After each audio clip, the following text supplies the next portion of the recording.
Hello, welcome back to my channel. In this video I am going to show you how to coil your braids with hot water, and I will be demonstrating it on a child. At this point I want to believe that you are done with your braids and you have used a scissors to trim away the flyaways, and hopefully you knotted the end of your braids like this, because if you don't, I am going to show you what will happen by the time you'll be done, and it's going to make your work more difficult. So after trimming the hair, I am going to I'll be showing you how the different techniques you use in coiling your braid is going to affect how the coils come out.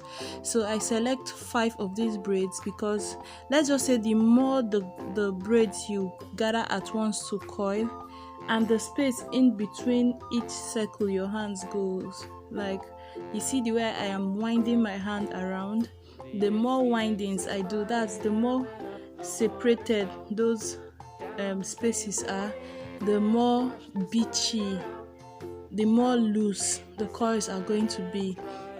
So in these braids I am choosing 5 braids at the same time. Choose braids that are close together.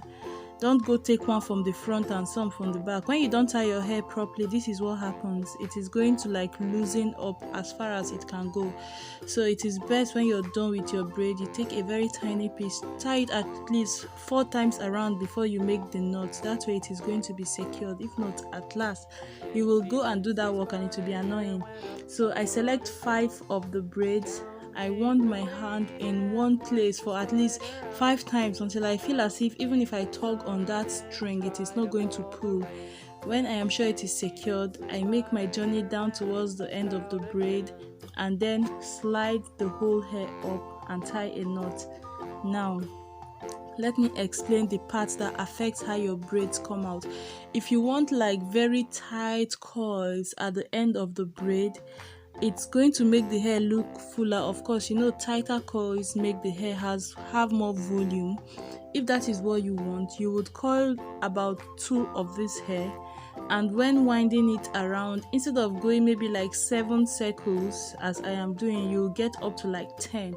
That way when you push the hair up the string to form that scrunchy whatever that will coil it, when you push it up, you're going to have several of these tire looking circles there because you made the journey longer.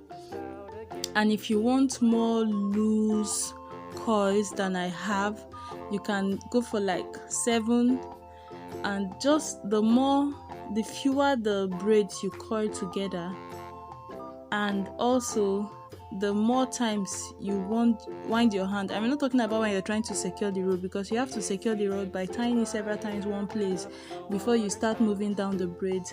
As you're moving down the braids, the number of times that you turn your hand around and make those circles is going to determine how tight the braid is. I hope you understand. So when you see those tiny coils on kids that is very full and wavy, if that is the look you're going for, do very few braids at once and make the winding closer together, so that when you scrunch it up, you have a lot of coils already going on. So something else to keep in mind is that when you're almost done, be careful about the number of braids you're winding together. Let's say you're done and you have 12 left and you were tying 5 So what I did was I now tied 3 into 4 because it's still going to be close to the type of coil I have. If you finish making 5 and you're left with 2 braids and you coil those 2 braids alone, it's going to form a different type of coils in the midst of your coils.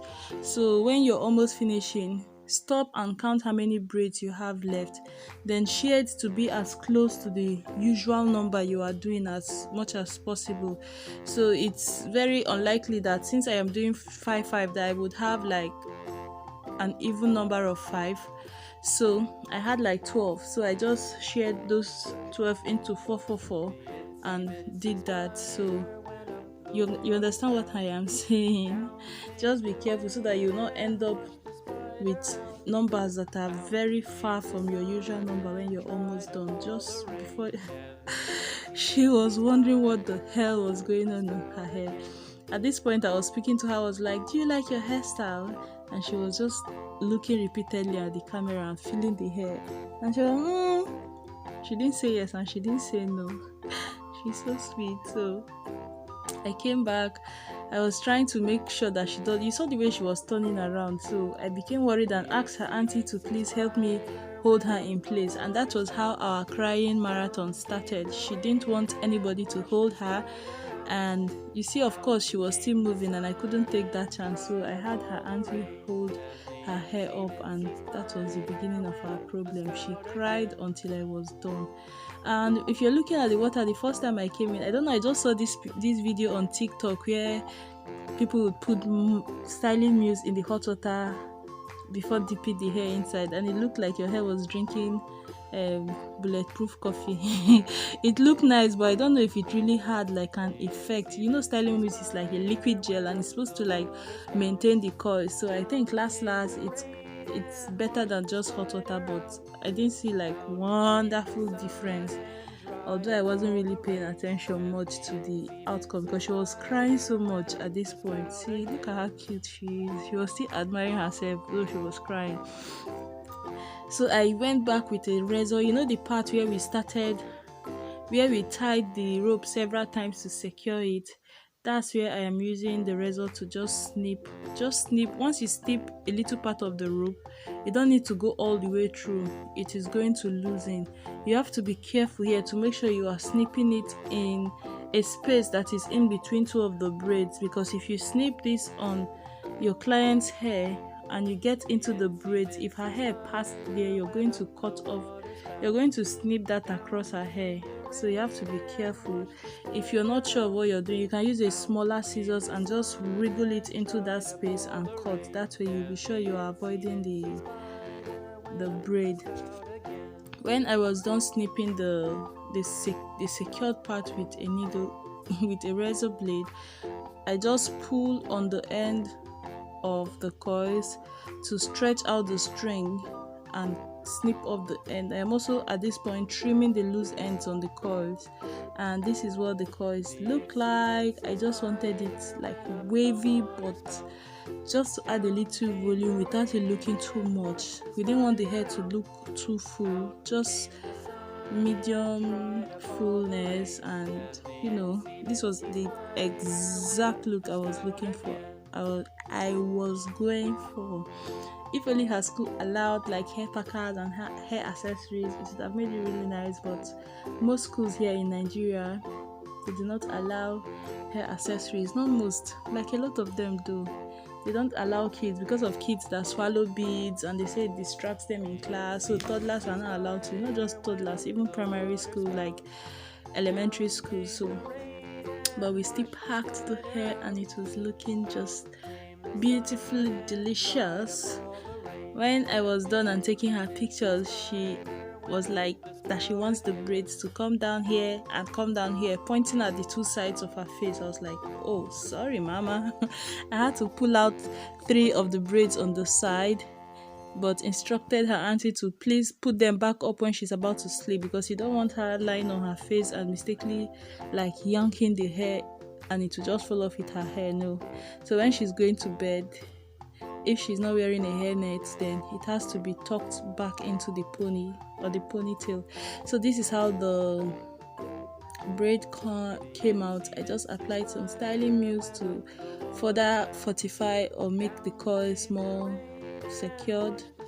And after this, oh my god, she loved her hair. I loved her hair. It turned out exactly what I wanted, and these coils are going nowhere. And I just finished up her edges. At this point, she has forgotten she cried, and we are done. When she was done, she was now reaching out to her auntie to hold her hands. I was like, what's the point? I thought you're a big girl. Now your hair is fine. I want to make guy. No, she loved her hair, and I am blessed I was able to film her hair. Yeah, she really knew what she wanted, and she made me pull those 3 strands down. But this was what it looked like before then. It's lovely. Thank you for watching. Like the video, please. Bye.